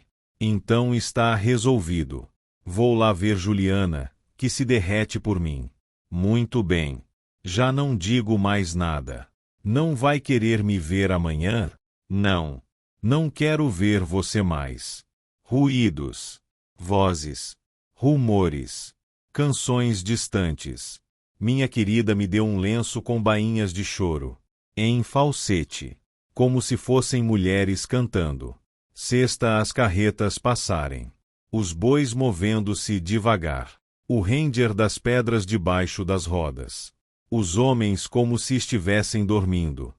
Toda madrugada a cidade treme com a passagem das carretas. Chegam de todos os lados, atopetadas de salitre, de espigas de milho, de erva do Pará. Gemem suas rodas fazendo as janelas vibrarem, despertando todo mundo. É a mesma hora em que se abrem os fornos e cheira a pão recém-assado. E de repente o céu pode troar. Cair a chuva. Pode chegar a primavera. Lá você vai se acostumar aos de repentes, meu filho. Carretas vazias, remoendo o silêncio das ruas. Perdendo-se no escuro caminho da noite. E as sombras. O eco das sombras. Pensei em voltar. Senti lá no alto o caminho por onde tinha vindo, como uma ferida aberta no negror das colinas. Então alguém tocou meus ombros. O que é que o Senhor está fazendo aqui? Vim procurar. E já ia dizer quem, quando parei. Vim buscar meu pai. E por que não entra? Entrei. Era uma casa com metade do teto derrubado. As telhas no chão. O teto no chão. E na outra metade um homem e uma mulher. Vocês não estão mortos? Perguntei a eles. E a mulher sorriu. O homem me olhou seriamente. Está bêbado, disse o homem. Só está assustado, disse a mulher. Havia uma lamparina de querosene. Havia uma cama de palha seca, e uma cadeira de vime e assento de couro onde estavam as roupas dela. Porque ela estava pelada, do jeito que Deus a botou no mundo. E ele também. Ouvimos alguém que gemia e dava cabeçadas na nossa porta. E lá estava o Senhor. O que aconteceu? Aconteceram comigo tantas coisas que é melhor querer dormir. Nós já estávamos dormindo. Vamos então dormir. A madrugada foi apagando minhas recordações. Ouvia de vez em quando o som das palavras, e notava a diferença. Porque as palavras que havia ouvido até então, e só então fiquei sabendo, não tinham nenhum som, não soavam, sentiam-se, mas sem som, como as que se ouve durante os sonhos. Quem será? Perguntava a mulher. Quem sabe? Respondia o homem. Como é que veio parar aqui? Quem sabe? É como se eu ouvisse ele dizendo alguma coisa de seu pai. Eu também ouvi dizer isso. Será que não estará perdido? Lembre-se de quando caíram por aqui aqueles que disseram que andavam perdidos.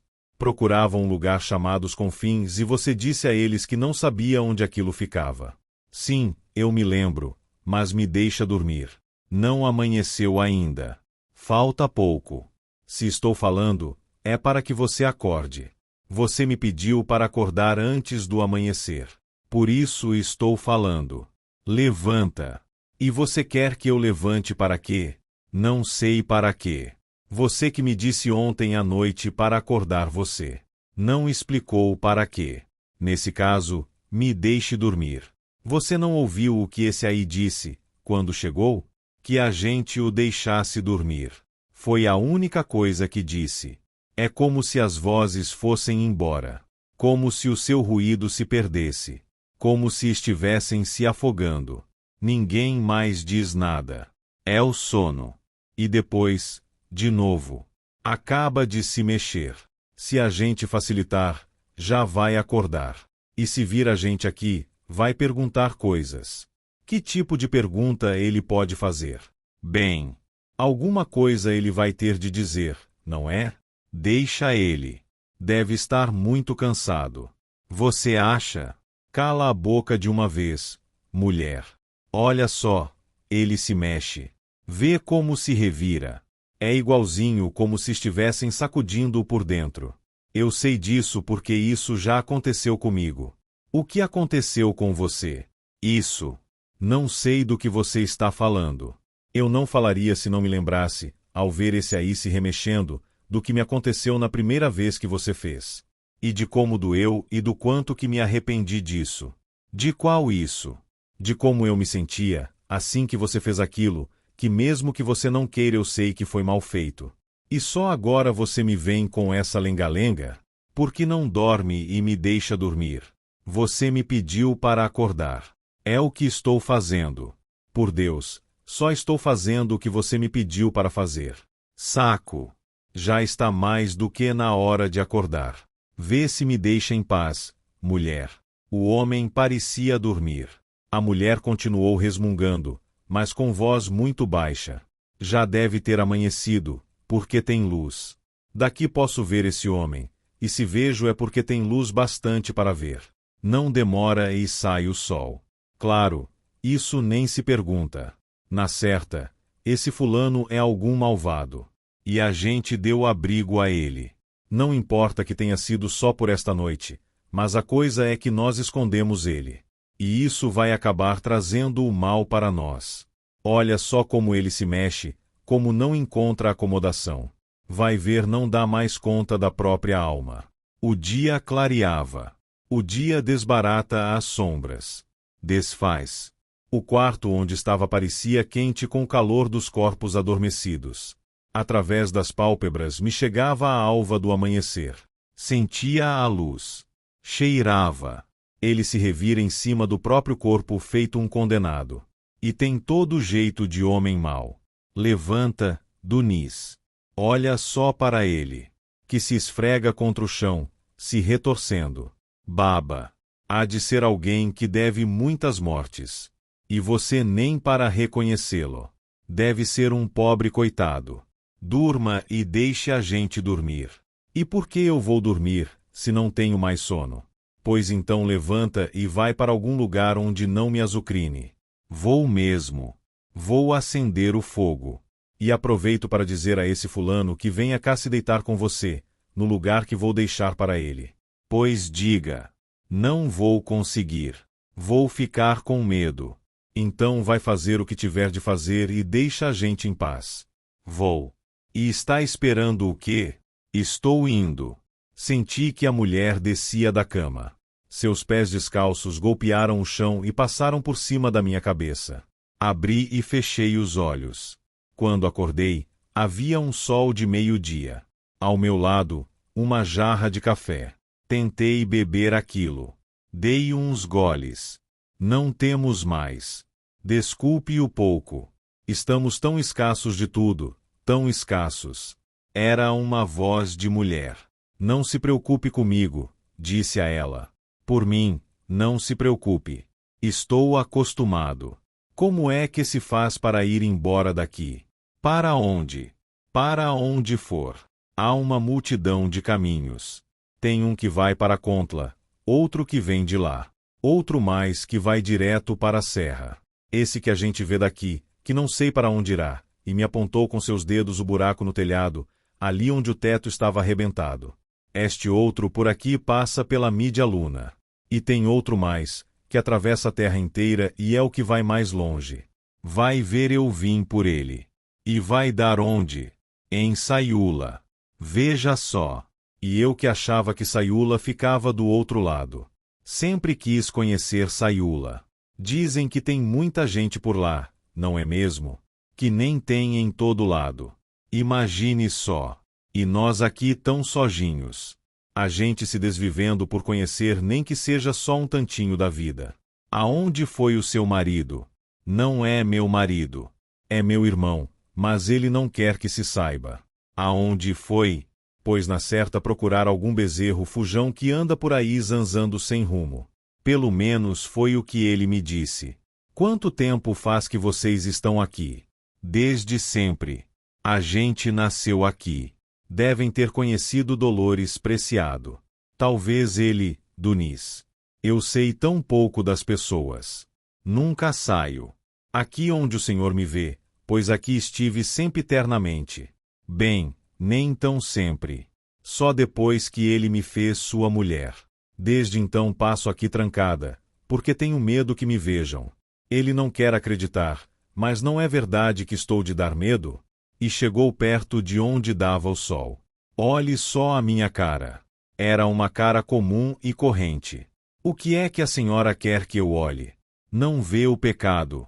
Não vê essas manchas arroxeadas que nem de varíola e que me cobrem de cima a baixo. E isso é só por fora. Por dentro estou um mar de lodo. E quem pode ver a senhora, se aqui não tem ninguém?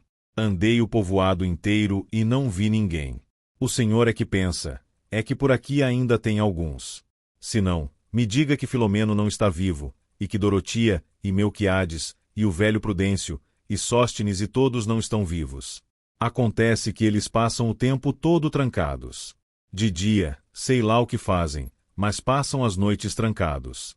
É que aqui, essas horas são cheias de assombrações. Se o Senhor visse a multidão de almas que andam soltas pelas ruas. Assim que escurece, começam a sair. E ninguém gosta de vê-las. São tantas, e nós tão pouquinhos, que nem tratamos de rezar para que saiam de suas penas. Nossas orações não dariam para todos. No máximo um pedaço de um Pai Nosso para cada uma. E isso não adiantaria nada. E além do mais, no meio tem os nossos pecados. Nenhum de nós, dos que ainda vivemos, está nas graças de Deus. Ninguém poderá erguer seus olhos ao céu sem sentir-se sujo de vergonha. E a vergonha não tem cura. Pelo menos foi o que me disse o senhor bispo, quando passou por aqui faz algum tempo dando confirmações. Eu me pus na frente dele e confessei tudo. Isso não tem perdão, ele me disse. Mas estou envergonhada. O que não é remédio. Queis a gente. Aparte-se de mim. Eu quis dizer a ele que a vida tinha nos juntado, encurralando-nos e colocado um ao lado do outro. Estávamos tão sozinhos aqui, que éramos os únicos. E de alguma forma era preciso povoar o povoado. Talvez ele já tenha alguém para batizar quando regressar. Separem-se. Isso é tudo que pode ser feito. Mas como iremos viver? Como todos vivem? E foi-se embora, montado na sua mula, a cara fechada, sem olhar para trás, como se tivesse deixado aqui uma imagem de perdição. Não voltou jamais. E está é a razão disto aqui estar cheio de almas, um vagabundear de gente que morreu sem perdão e que não conseguirá ser perdoada de jeito nenhum, e menos ainda se valendo de nós. Lá vem. O Senhor ouve? Sim, ouço. É ele. A porta foi aberta. O que aconteceu com o bezerro? Ela perguntou. Resolveu não aparecer agora, mas fui seguindo seu rastro e estou quase sabendo onde ele está. Hoje de noite agarro ele. Você vai me deixar sozinha de noite? Pode ser que sim. Não dou conta de aguentar. Preciso ter você comigo. É a única hora em que me sinto tranquila. A hora da noite. Esta noite vou atrás do bezerro. Acabo de saber, e me intromete, que vocês são irmãos. Acaba de saber, pois eu sabia muito antes do Senhor. Por isso mesmo é melhor não se intrometer. Nós não gostamos que falem de nós. Eu estava só falando, com intenção de entendimento. Por nenhuma outra razão. E o que é que o Senhor entende? Ela se pôs ao lado dele, apoiando-se em seus ombros e dizendo também. E o que é que o Senhor entende? Nada, disse eu. Cada vez entendo menos, e acrescentei, gostaria de voltar ao lugar de onde vim. Vou aproveitar este pouco resto de luz que sobrou do dia. É melhor esperar, ele disse. Aguarde até amanhã. Não demore em escurecer e todos os caminhos são um emaranhado de matagal espinhento. O Senhor bem que pode se perder. Amanhã, eu o encaminho. Está bem. Pelo teto aberto ao céu vi passar revoadas de tordos, esses pássaros que voam ao entardecer antes que a escuridão feche seus caminhos para eles. Depois, umas quantas nuvens já esfiapadas pelo vento que vem para levar o dia embora. Depois apareceu a estrela da tarde e mais tarde a lua. O homem e a mulher não estavam comigo. Saíram pela porta que dava ao quintal e quando retornaram já era noite. Assim, não souberam o que aconteceu enquanto estavam lá fora. E foi isto o que aconteceu. Vindo da rua, uma mulher entrou no quarto. Era velha de muitos anos, e magra como se tivessem curtido e encolhido seu couro. Entrou e passeou seus olhos redondos pelo quarto. Pode ser até que tenha me visto. Pode ser até que tenha achado que eu estava dormindo. Foi direto até onde estava a cama e tirou de debaixo dela um baú forrado de couro. Revirou-o, pôs uns lençóis debaixo do braço e foi andando na ponta dos pés para não me acordar. Eu fiquei teso, aguentando a respiração, procurando olhar para o outro lado. até que enfim consegui torcer a cabeça e ver até lá, até onde a estrela da tarde tinha se juntado com a lua. Tome isso. Ouvi. Não me atrevia a voltar a cabeça. Tome. Vai fazer bem. É água de flor de laranjeira. Sei que você está assustado porque está tremendo. Com isso o medo vai sumir. Reconheci aquelas mãos e ao erguer os olhos reconheci a cara. O homem, que estava atrás dela, perguntou: "O senhor está se sentindo mal?" "Não sei. Vejo coisas e gente onde talvez vocês não vejam nada. Acaba de passar por aqui uma senhora. Vocês devem ter visto quando ela saiu. Venha cá", disse ele para a mulher. "Deixa ele sozinho. Deve ser um místico. A gente devia deitá-lo na cama. Olha só como ele treme, na certa tem um febrão. Não dê confiança a ele. Esses sujeitos se põem nesse estado para chamar a atenção." Conheci um na mídia Luna que se dizia adivinho. O que nunca adivinhou foi que ia morrer assim que o patrão descobriu que ele era um trapaceiro. Esse aí há de ser um desses místicos. Passam a vida recorrendo povoados para ver o que a providência divina quer dar a vocês, mas aqui não vai achar nem quem mate a sua fome. Está vendo como parou de tremer? É que está escutando a gente. Como se o tempo tivesse retrocedido. Tornei a ver a estrela ao lado da lua. As nuvens se desfazendo. As revoadas de tordos. E em seguida a tarde, ainda cheia de luz. As paredes refletindo o sol da tarde. Meus passos ressoando nas pedras. O tropeiro que me dizia: "Procure a dona Eduviges, se é que ela ainda está viva." Depois um quarto escuro. Uma mulher roncando ao meu lado. Notei que sua respiração era desigual, como se estivesse entre sonhos, ou como se não dormisse e só imitasse os ruídos que o sono produz. A cama era de palha coberta com sacos de estopa que cheiravam a urina, como se nunca tivessem sido arejados ao sol, e o travesseiro era um trapo que envolvia uma paina ou lã tão dura ou tão suada que tinha endurecido feito pau. Junto aos meus joelhos senti as pernas nuas da mulher, e junto à minha cara sua respiração. Sentei-me na cama apoiando-me naquela espécie de adobe do travesseiro. "O senhor não dorme?" Ela me perguntou. "Não tenho sono. Dormi o dia inteiro." "Onde está o seu irmão?" "Saiu por aí." "O senhor ouviu onde ele tinha de ir?" "Talvez não volte esta noite." "Quer dizer que acabou indo mesmo? Apesar da senhora?" "É. E talvez não volte." Assim foi com todos. Que vou até aqui, que vou até ali. Até que foram se afastando tanto que no fim não voltaram. Ele sempre quis ir embora, e acho que agora chegou a vez. Talvez sem que eu soubesse, me deixou com o senhor para que o senhor cuidasse de mim. Viu que era a oportunidade. Essa história do bezerro fujão foi só um pretexto. O senhor vai ver como ele não volta.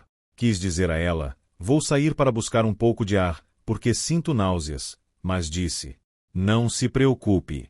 Ele volta." Quando me levantei, ela me disse: "Deixei alguma coisa em cima do braseiro. É muito pouco, mas pode ser que acalme a sua fome." Encontrei um pedaço de carne seca e em cima das brasas umas tortilhas. São as coisas que consegui. Ouvi que ela dizia lá de onde estava. Troquei com minha irmã por 2 lençóis limpos que eu tinha guardado desde os tempos da minha mãe. Ela deve ter vindo aqui buscar. Não quis dizer nada na frente de Duniz, mas foi ela a mulher que o senhor viu e que o assustou tanto. Um céu negro, cheio de estrelas. E ao lado da lua, a maior estrela de todas. "Está me ouvindo?" Perguntei em voz baixa. E sua voz me respondeu: "Onde você está?" "Estou aqui, no seu povoado. Com a sua gente." "Não está me vendo?" "Não, filho, não vejo você." Sua voz parecia cobrir tudo. Perdia-se mais além da terra. "Não vejo você." Regressei ao pedaço de teto onde aquela mulher dormia e disse a ela: "Vou ficar aqui, no meu mesmo canto. Afinal, a cama está tão dura como o chão. Se precisar de alguma coisa, me avise." Ela me disse: "Duniz não vai voltar." Vi em seus olhos. Estava esperando alguém chegar para ir embora. Agora você é que vai cuidar de mim. Ou não quer cuidar de mim? Venha dormir aqui comigo. Estou bem aqui. É melhor você subir na cama. Aí, vai ser comido pelos carrapatos. Então fui e me deitei com ela. O calor me fez acordar por volta da meia-noite. E o suor. O corpo daquela mulher, feito de terra, envolvido em crostas de terra, se desfazia como se estivesse derretendo num charco de lodo. Eu me sentia nadar no meio do suor que jorrava dela e me faltou o ar que se necessita para respirar. Então me levantei. A mulher dormia. De sua boca borbotava um ruído de borbulhas muito parecido ao estertor.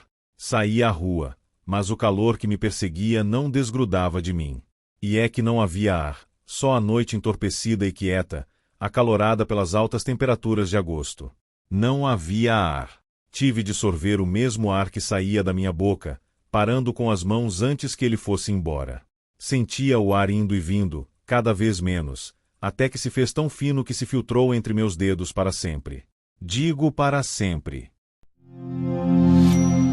Apoie o canal, curta o vídeo e siga-nos.